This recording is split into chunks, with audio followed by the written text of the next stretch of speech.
So, let us see what the so called asymptotic Bode plots look like.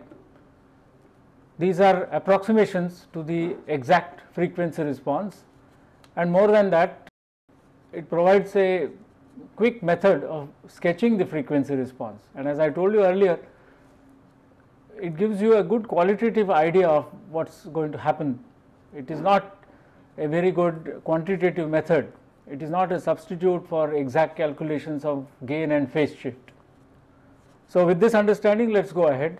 So, suppose we have a numerator factor which, because of it being a 0, we write as s minus z, and remember that I am looking at the case when the z is a real number, that is, this is a real 0. The 0 may be in the left half plane or it may be in the right half plane. So, I am assuming that z is not 0. In this case, when we look at the frequency response part corresponding to this term, we replace s by j omega. So, I have j omega minus z, and the modulus of that is the gain or the absolute gain, as one might call it, and 20 log to the base 10 of that is the dB gain, and the angle or the argument of that is the phase shift, right.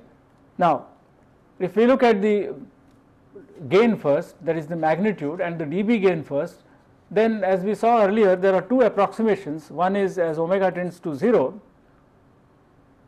the gain approaches the low frequency gain, so called low frequency or DC gain, which is given by 20 log to the base 10 of the absolute value of the real number z.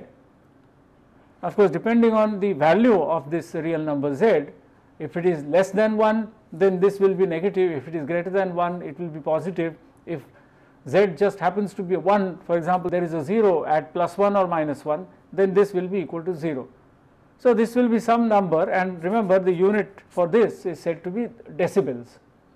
So, this is the DC gain or the limit as omega tends to 0.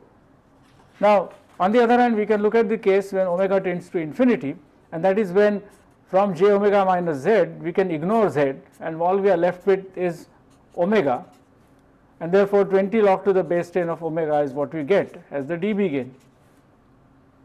And therefore, if this is plotted against log 10 to the base of omega, and I said that you can think of log 10 to the base of omega as a new variable, let us call it u, then this is simply 20u, and therefore the plot of the dB gain, this is the dB gain versus u, will be a straight line.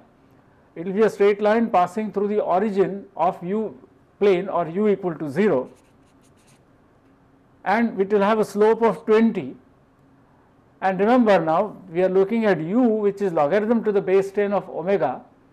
So, when omega is changed by a factor of 10, that is, you multiply or divide it by a factor of 10, u changes by plus 1 or minus 1. Therefore, the dB gain will change by plus or minus 20 dB according as we increase or decrease omega, and therefore this slope is referred to as 20 dB per decade. That is, for a change in frequency by a factor of 10, there will be a change in the decibel gain of 20 decibels. Because we are looking at the 0, when the frequency increases, the gain increases, when the frequency decreases, the gain decreases. For every decade change, and remember, this decade change does not mean an amount of 10 hertz, but it is a factor of 10.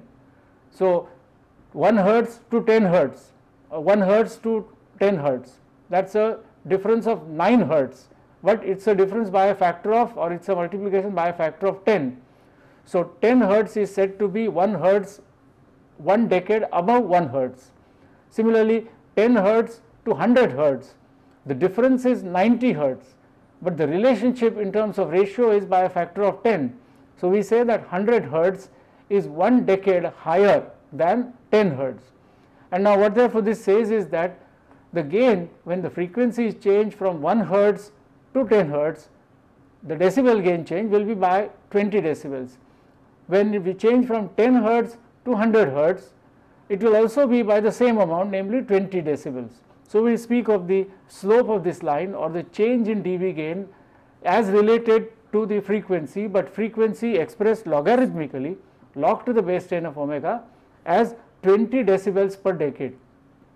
And as I told you earlier, in music, one talks about not decade but octave, that is a doubling of frequency.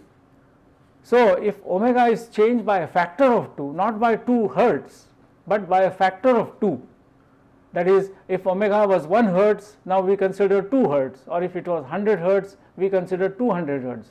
So, there is a change in omega by a factor of 2, then because log to the base 10 of 2 is how much? Is about 0.3.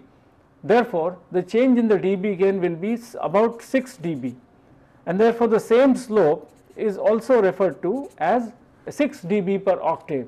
So, 20 dB per decade and 6 dB per octave are the same rate of change of decibel gain with change in frequency, but change in frequency is talked about in logarithmic terms, that is in terms of multiplication by a factor and not by a difference of a certain amount. Okay. So, with this then the graph of dB gain versus u will be a straight line, but it will be a straight line passing through the origin corresponding to u equal to 0. Now, unfortunately u equal to 0, or I should not say unfortunately, you have to keep in mind that u equal to 0 is not 0 frequency, because u is what? U is log to the base 10 of omega. So, u equal to 0 corresponds to omega equal to 1.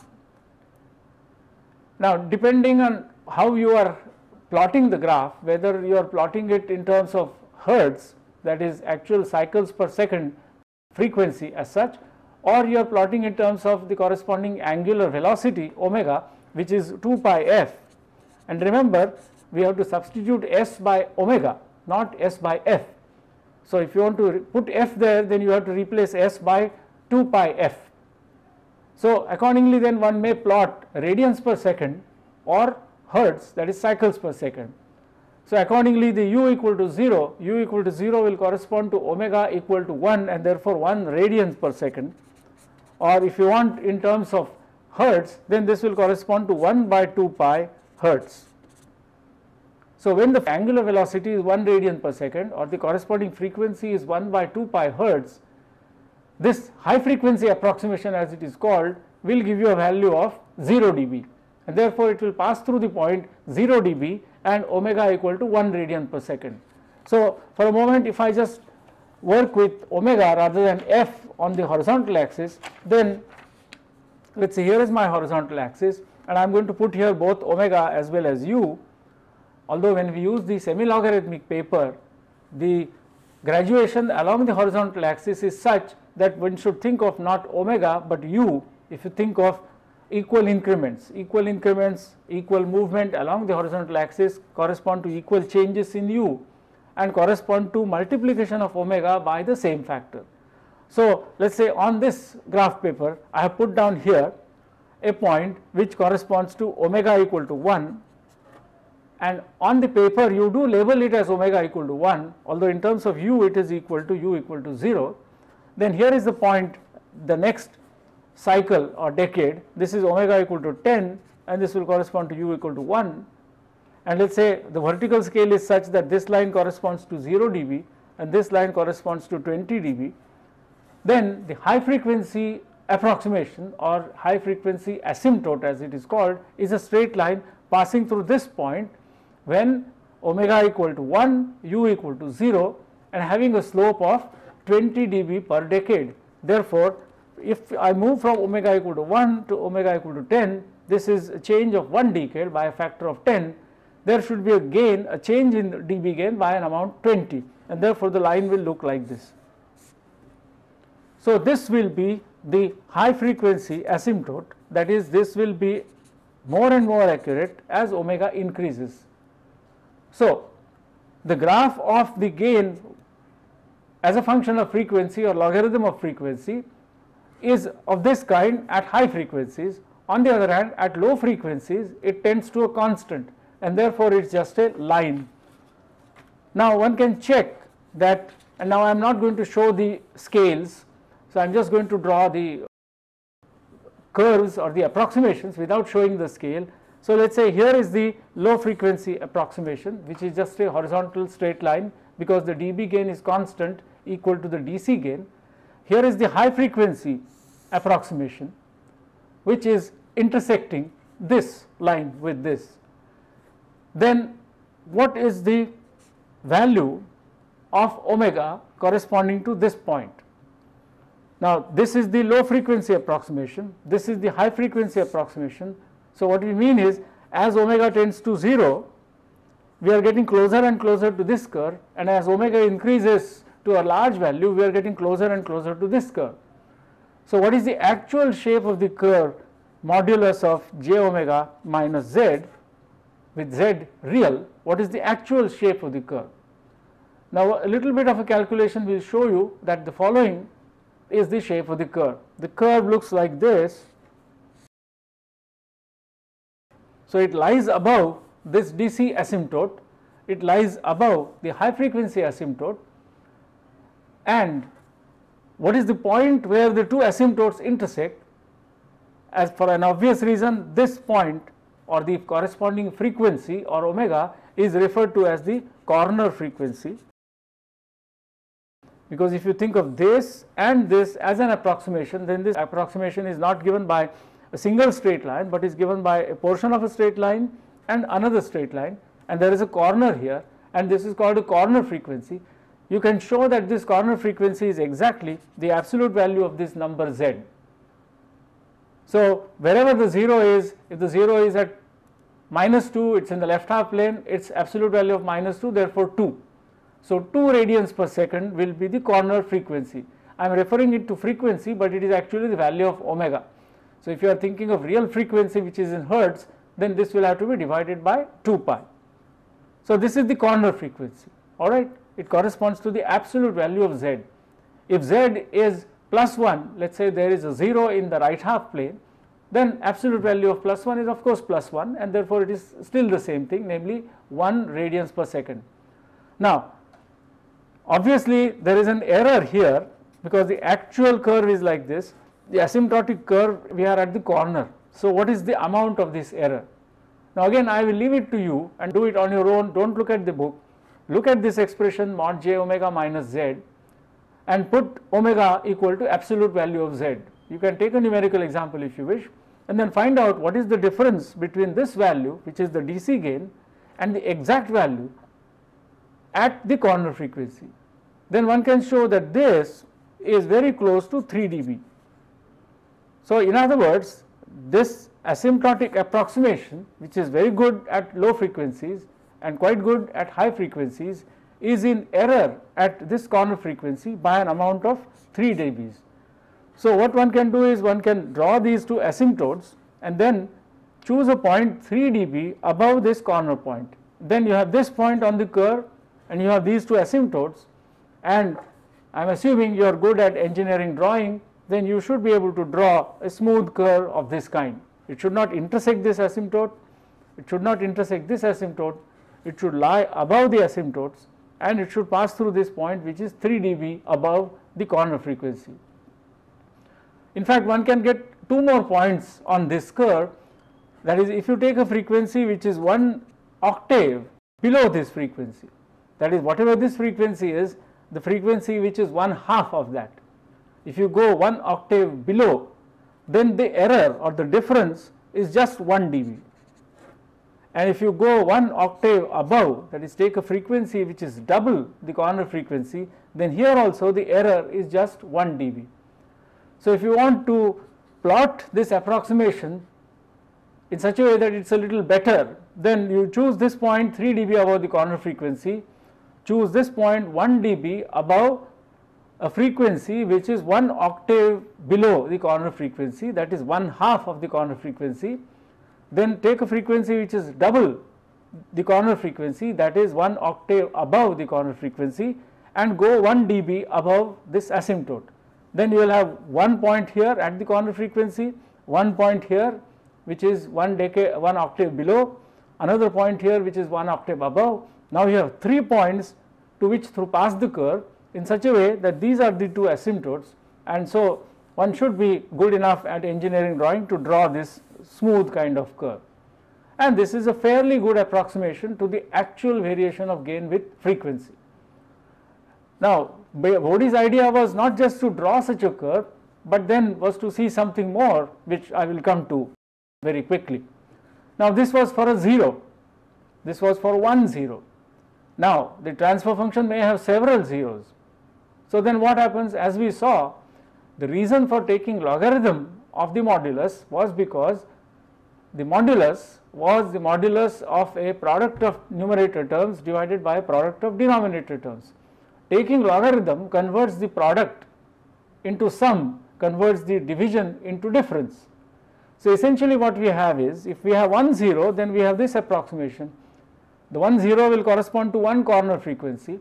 If I have another 0, I will have another approximation with a different corner frequency, and so on. Now, what happens in the case of a pole is just a little different, but of course the difference is important. So, I am now looking at a factor like s minus p, which however is in the denominator.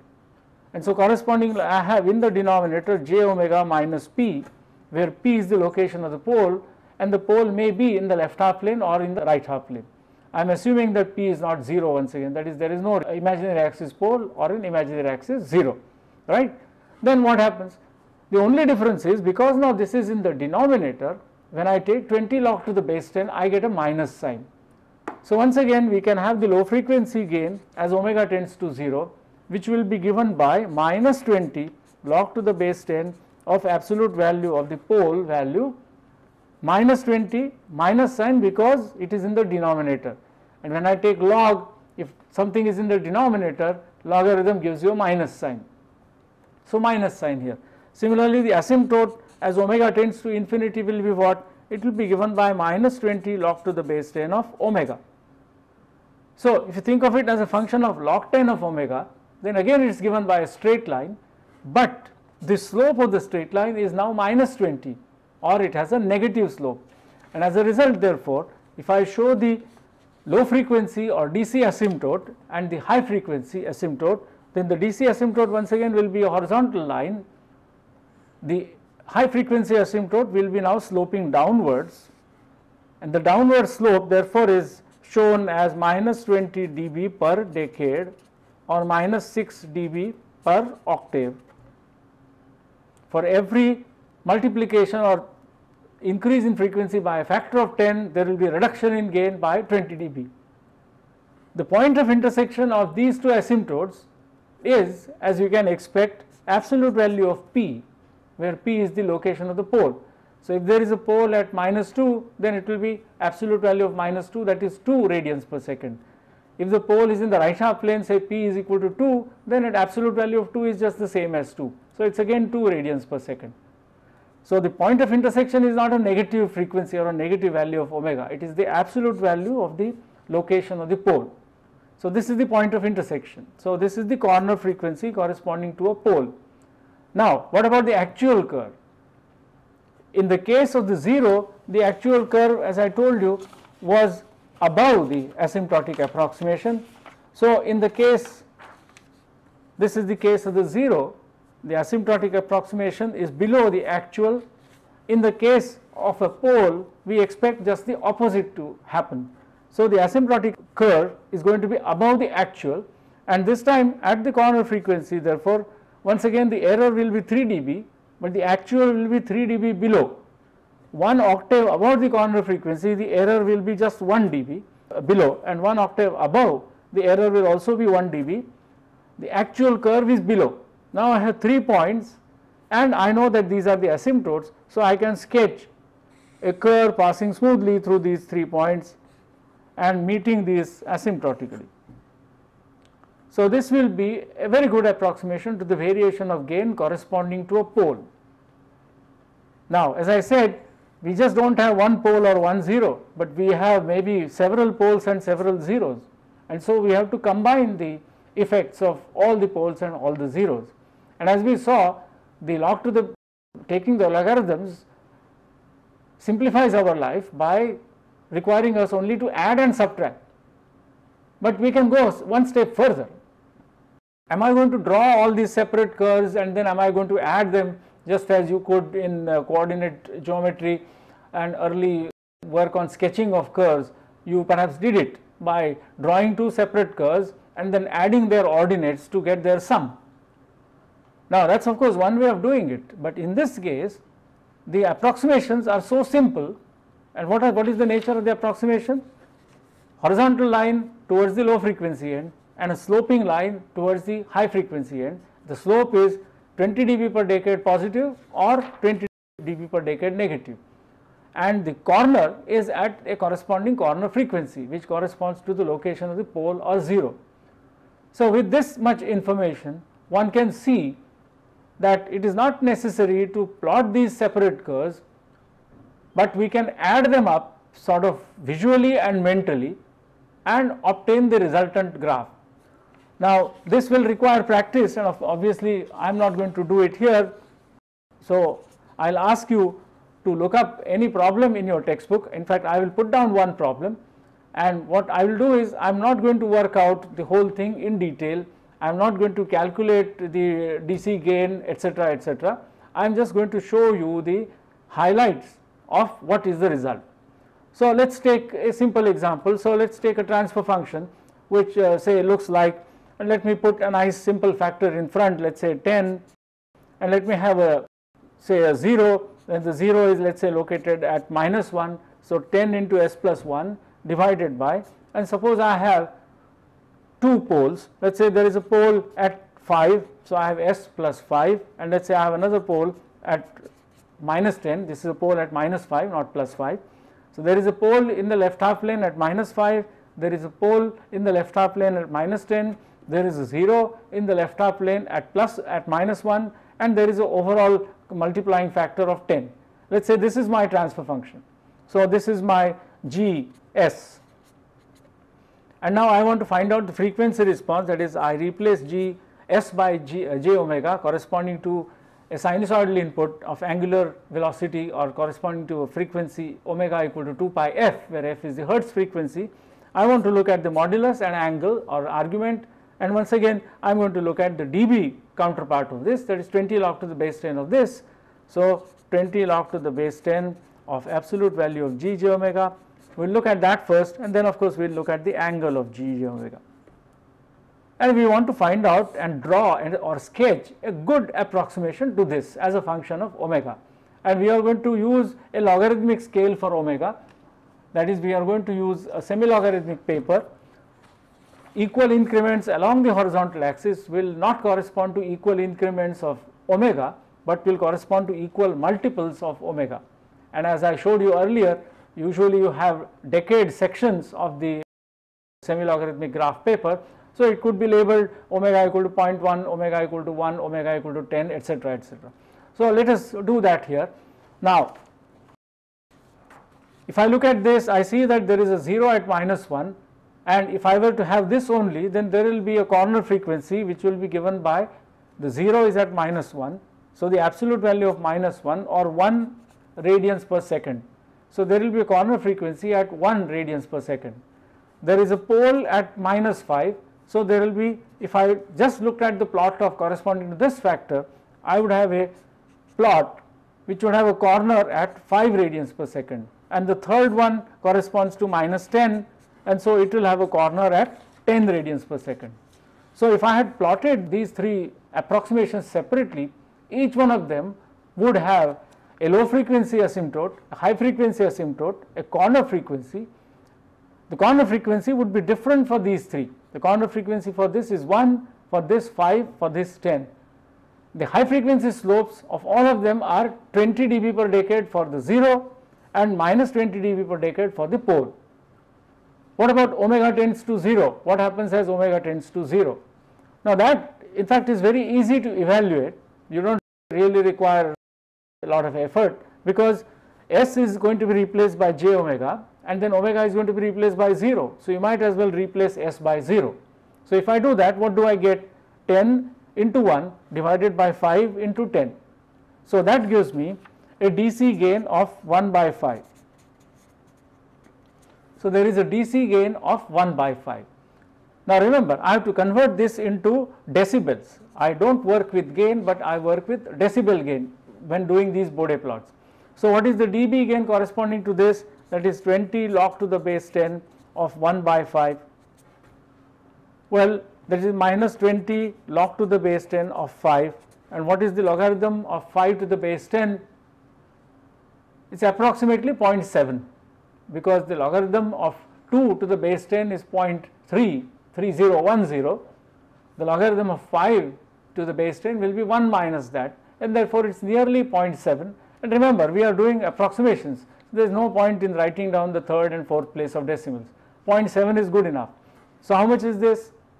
Minus 20 into log of 5 to the base 10, which is 0.7 nearly. So this is approximately equal to minus 14 dB. So the DC gain is going to be approximately minus 14 dB. Now, whether it's a pole or it's a zero, the asymptotic approximation for low frequency, as we have seen earlier, for a zero it is a horizontal line of some value. For a pole it's again a horizontal line of some value, depending on what? Depending on this pole or zero location, right?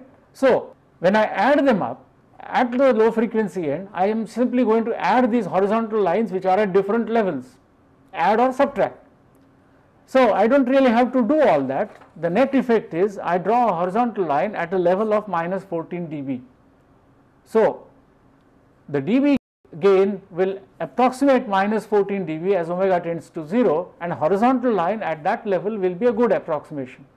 So I can think of sort of starting my DC at the low frequency part of the total approximation at a level of minus 14 dB. Now what is going to happen after this? So think of sort of moving along the omega line. Now there are three corner frequencies. There is one corner frequency at 1, there is another corner frequency at 5, and there is a third corner frequency of 10. So as you start increasing omega, and remember we don't increase omega from 0, we increase it from some low value like say 0.1 hertz or 1 hertz and so on. Where should we start? Well, the three corner frequencies are 1, 5 and 10. So we should start at a value lower than 1. So maybe we can start at 0.1. Where should we end, or how far should we go? The highest is 10, so perhaps we should go up to 100. And therefore, when we are going to do this plot, we will choose the semi-logarithmic paper, and the frequency range or the range of omega will be from 0.1 radians per second to 10 radians per second, right? Or no, one decade above the 10 radians, so 0.1 to 100, which is how many decades? 0.1 to 1 is 1 decade, 1 to 10 is the second decade, and 10 to 100 is the third decade. So there are 3 decades. There is change in frequency by a factor of 10 raised to 3, 10 times 10 times 10, and therefore on the graph paper I will have 3 cycles. So if I just show that for the moment without showing all the details, well, here is this say 0.1, here is 1, here is 10, and here is 100. If this was an ordinary graph on an ordinary paper, this would not be correct, because the distance between 1 and 10 seems to be the same as the distance between the point corresponding to 10 and 100. But this 1 stands for omega, but what we are plotting horizontally is log to the base 10 of omega, which of course we are not showing here. But if I did want to do it, then I could write here u equal to 0, and this is omega equal to 1, omega equal to 10, and therefore u equal to 1, omega equal to 100, so u equal to 2, and omega equal to 0.1, so u equal to minus 1. Now if I don't look at w, but if I only look at u, then it's correct. 0 to 1, 1 to 2, minus 1 to 1, equal increments. So uniform scale for u, but it's a non-uniform logarithmic scale for omega. So I'll choose 3 cycles on the semi-logarithmic paper. And so if I draw the vertical lines, then this is what it is going to be like. So omega equal to 0.1, 1, 10 and 100. And as I told you earlier, and I hope you have procured for yourself a semi-logarithmic paper and are looking at it side by side, if this is 1, let's say, then where will the point 2 be? It will not be midway, because omega equal to 1 and omega equal to 10 is what these 2 points are. It will be at a distance of 0.3, because log to the base 10 of 2 is 0.3. So here will be the frequency corresponding to 2 roughly. So here will be the vertical line corresponding to 2, the next frequency. Then there will be 3, then 4 and so on, and it gets crowded as you go towards the right. Then you are at 10, So 20 is again 1/3, almost 1/3 the distance away. So here is the line for omega equal to 20, then 30, 40 and so on. Or if it is 0.1 here, here is 0.2, 0.3 and so on. Okay. So you have to take the semi-log paper and then make markings on it like this, corresponding to omega equal to 0.1, 1, 10 and 100. One does not usually even write omega, it is understood that it is omega which is being shown logarithmically along the horizontal axis. And then we have to choose the vertical location of our graph, because all we have on the graph paper are simply equally spaced lines, lines which are equally spaced vertically. They may be 1 centimeter, the major lines may be 1 centimeter apart, or depending on what kind of paper you have at a closer or greater distance. So that does not matter. Now where do I put my 0 dB line, where do I put my 10 dB line, 20 dB line, minus 10, minus 20? That is again something one has to decide, and usually therefore what one does is one goes through this exercise sort of quickly, almost mentally, or just putting down some numbers before actually starting to draw the asymptotic Bode plot. So this is what we will do now. Our transfer function is 10 into s plus 1, that is there is a 0 at minus 1, divided by s plus 5, a 0 at pole at minus 5 rather, s plus 10, therefore another pole at minus 10. Remember, the approximation for 0 is horizontal towards the 0 end, omega tending to 0 end, and it's a line with a positive slope at the high frequency end. The approximation for a pole, because it is a factor in the denominator, is again horizontal at the omega equal to 0 or towards the omega equal to 0 end, and a line with negative slope for the high frequency end. So now you start thinking of it as follows. Suppose I look at a frequency which is small. How small? Well, the corner frequencies are 1, 5 and 10. So if I take a frequency of say 0.1 radians per second, then that's quite small compared with 1. It's 1 decade below the smallest corner frequency. Alright, now for that frequency, what are the three approximations? What is the approximation corresponding to the 0 and corresponding to the 2 poles? You can immediately see that s is going to be put equal to 0 literally, and therefore the DC gain that we had calculated is a good approximation, which takes care of the effect of all the three, the poles, 2 poles as well as the 0. So the DC gain end will be minus 14 dB. Now I think of increasing omega as it were slowly, so I am starting to move to the right from omega equal to 0.1. Now all the three curves are horizontal till their corner frequency. So this curve corresponding to s plus 1 is horizontal till the corner frequency of 1. The other curve s plus 5 corresponding to s plus 5 is also horizontal till that corner frequency. The third one is also horizontal. So up to the lowest corner frequency 1, all the three curves are horizontal. So if I add them up, I will get a horizontal line, right? Therefore the net effect will be somewhat like this. Now I am not putting down the axis right now, I will do that later.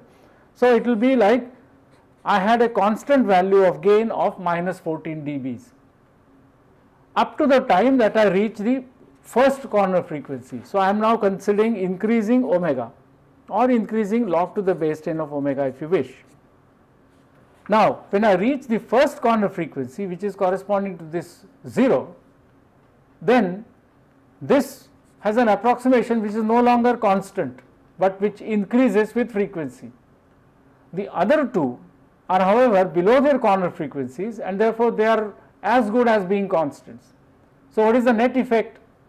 The 0 contributes an increase in gain, the 2 poles are yet to make any significant difference. Therefore the net result is an increase in gain. An increase in gain at what rate, so to speak? 20 dB per decade. And so if this was the curve so far up to the corner frequency of 1, then from here it will start growing at the rate of 20 dB per decade. So one shows it, or one thinks of it like this. Now will it keep on growing indefinitely? It would if this was the only factor, but then there are the 2 poles. So what is going to happen? As we increase the frequency further, you reach the second corner frequency 5. So, when you reach the second corner frequency 5, the effect of this pole will start coming into the picture. In other words, the gain will now start decreasing, or this will contribute a decrease in gain, and at what rate? Minus 20 dB per decade. So, let us say here is the point corresponding to 5 radians per second. Up to this frequency there was this increase at the rate of 20 dB per decade. Beyond that frequency, of course, the effect of the 0 will cause the increase at 20 dB per decade, but we have the pole also whose effect is now to be seen, and that effect is at the rate of minus 20 dB per decade. So, what is the net result? And this is where our engineering judgment comes into play. If something is increasing, one part is increasing at 20 dB per decade, another part is decreasing at 20 dB per decade, then what will happen to the sum? The sum will be very nearly constant. So, the net result is a horizontal line from 5 rad per second onwards, but will it continue indefinitely? No. Why? Because the second pole will play its role, starting with what frequency? Starting with its corner frequency, which is 10 hertz. Now, if I show it on this scale, then because it is logarithmic, 1 and 5, so 10 may be say somewhere here. So, up to this point this is a good approximation. Now, beyond this point 10, the 0 of course has its own contribution, the first pole makes its own contribution. So, these two will cancel as they did earlier, but the pole at 10 will now make one more contribution, and therefore, there will be a decrease in the gain at the rate of minus 20 dB per decade. And here also it is horizontal, but one can emphasize it by showing 0 dB per decade. And so, this is going to be a fairly good approximation to the variation of dB gain with frequency. Now, this is an approximation, one can improve it a little bit, and in practice one really does not bother too much to increase it, because here for example this is the first corner frequency, I will have to go 3 dB above, but then here this is the corner frequency of the pole, so I will have to go 3 dB below, but the contribution of the 0 may not be quite negligible. So, I have to add and subtract, and it is not really worth doing it. This horizontal at the level of minus 14 dBs, vertical or not vertical, rather sloping at 20 dB per decade, positive slope up to corner frequency of 5, then horizontal again up to the corner frequency of 10, and then finally sloping downwards at minus 20 dB per decade is a good approximation. Now, I said that we have to do it on the graph paper. So, where do we choose the 0 dB line and so on? Where should we choose it? Well, again some quick calculations and approximations which one can make quickly are enough. Here it is minus 14 dBs. So, on my graph paper I must be able to show this line minus 14 dBs somewhere. What about this point? I can quickly calculate the approximate gain corresponding to this frequency. Why? It is minus 14 here, the slope is 20 dB per decade. What is this change here from 1 to 5? 1 to 5 is logarithm to the base 10 of 5, that is 0.7 multiplied by 20. So, that is a change of 14. This is minus 14. So, what will be the gain corresponding to this level? It will be 0 dB. So, this point will be at 0 dB level. Then of course, this point is at 0 dB level. So, at frequency of 10 radians per second, the total gain will be roughly 0 dBs. That means the gain will be just 1, absolute gain will be 1, or there is no gain, there is no loss, there is no gain, there is no attenuation.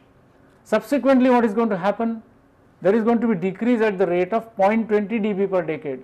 So, if this is 10, then I will have the 0.100 for that frequency, 100 rad per second. What will be the net decrease?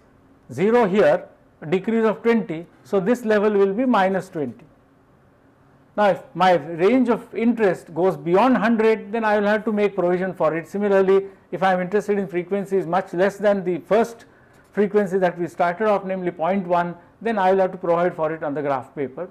But what is the change in gain for this frequency range of interest? Let us say 1 decade below the lowest corner frequency, 1 decade above the highest corner frequency, and this is what one usually does. For this point at the low frequency end, it is minus 14 dBs. then it is increasing going to 0, and then it is decreasing, and by the time I have reached 100 radians per second, it is nearly minus 20.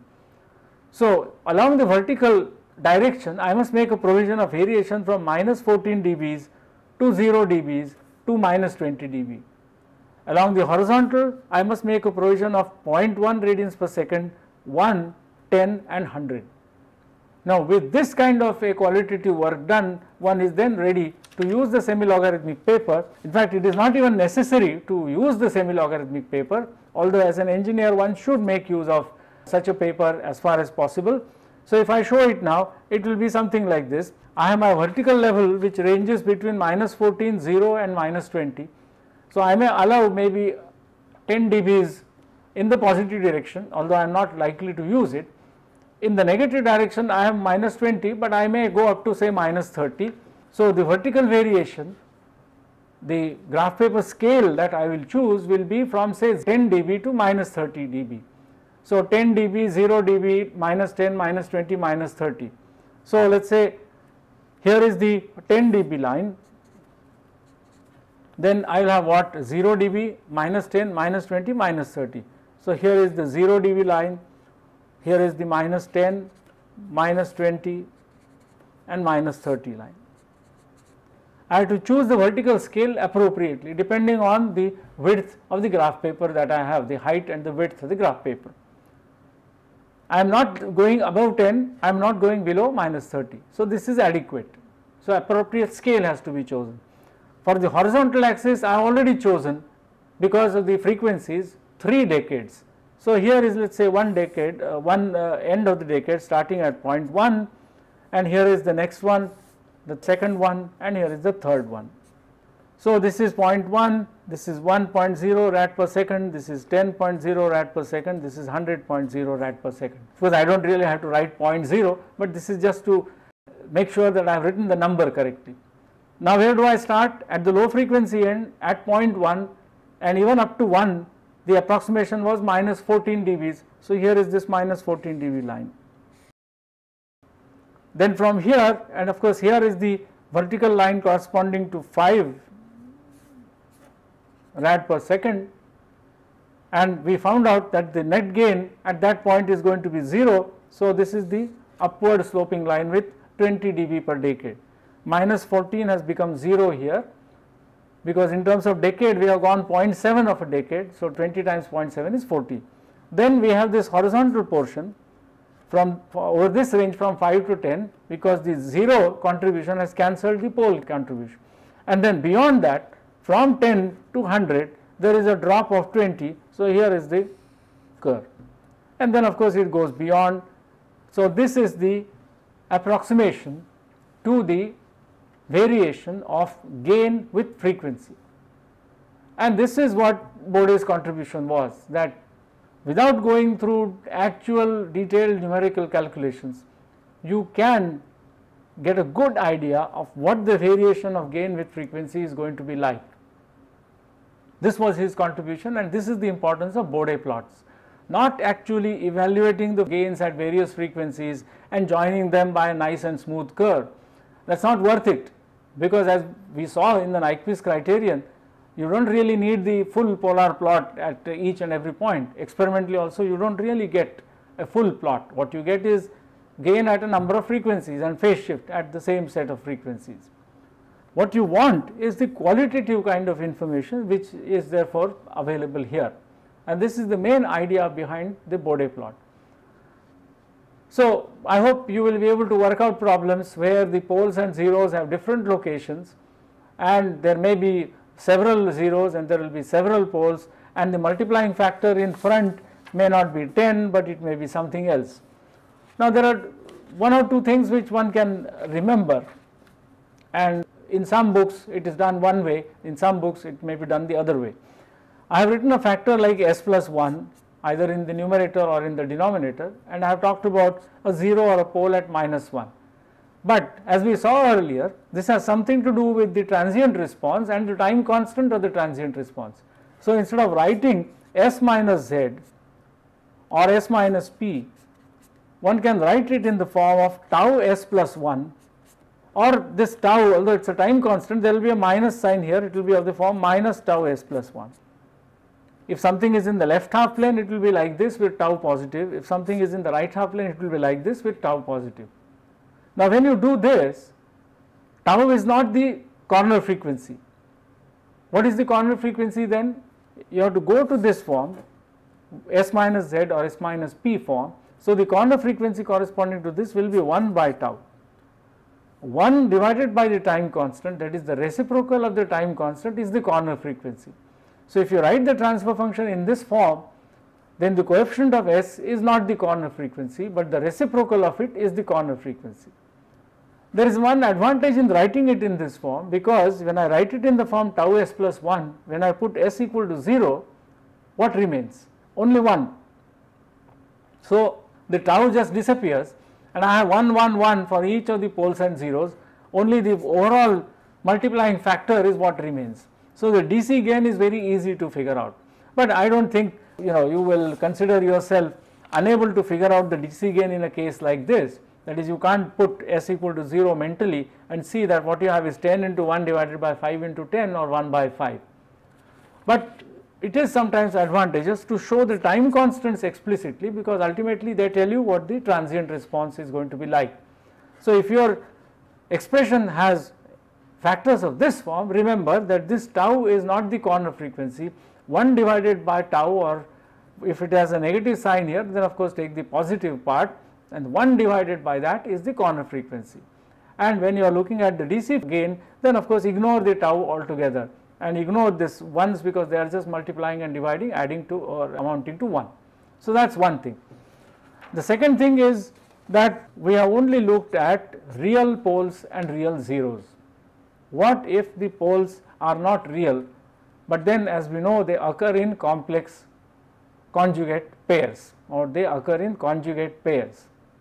And for example, on the pole 0 diagram, there may be a pole here, there may be a pole here, then this may be say minus 1 plus j1, and this is a pole minus 1 minus j1. What about the frequency response corresponding to a pair of poles like this? Now, it is not very difficult to get an idea of what it is going to be, and again we are interested not in the exact calculations, but good approximations.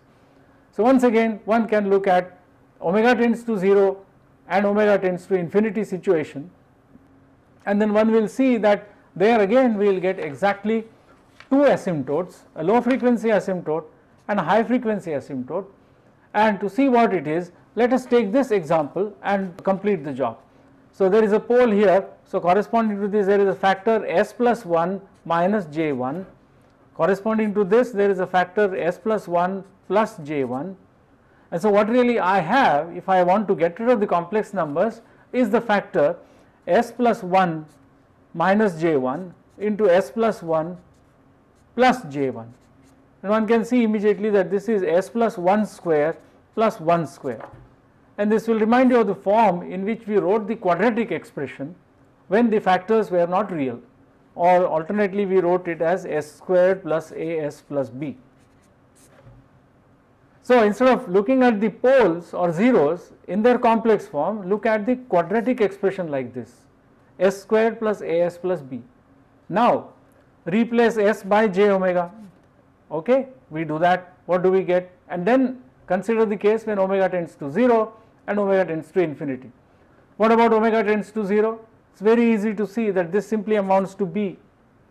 So, at the DC end we will again have a constant gain given by this number b, or 20 log to the base 10 of b, or minus 20 log to the base 10 of b, depending on whether we have the numerator, that is 0, or denominator.